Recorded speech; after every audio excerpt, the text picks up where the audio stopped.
मला वाटत नाही रस्सीखेच असू शकते, कारण जे आमच्या नेते मंडळीवरती ठरवतील ते निश्चितच योग्य असं ठरवतील आणि आमचे 3 आमदार आहेत, त्याच्यामुळे आम्ही ती मागणी केलेली आहे आणि मागच्या वेळेला पण शिवसेनेला ते पालकमंत्रीपद मिळालं होतं, ह्यावेळेला तर मी स्वतः आहे, त्यामुळे ते मिळणं क्रमप्राप्त वाटतं आहे आणि एकनाथ शिंदेसाहेब मुख्यमंत्री, दोन्ही उपमुख्यमंत्री, मुख्यमंत्री दोन्ही उपमुख्यमंत्री हे निश्चितच या जिल्ह्याला माझ्या रूपाने न्याय देतील।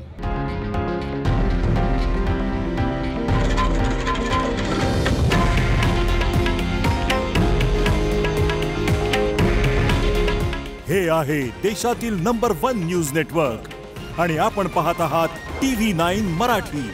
काळजी तुमची, हित महाराष्ट्राचं।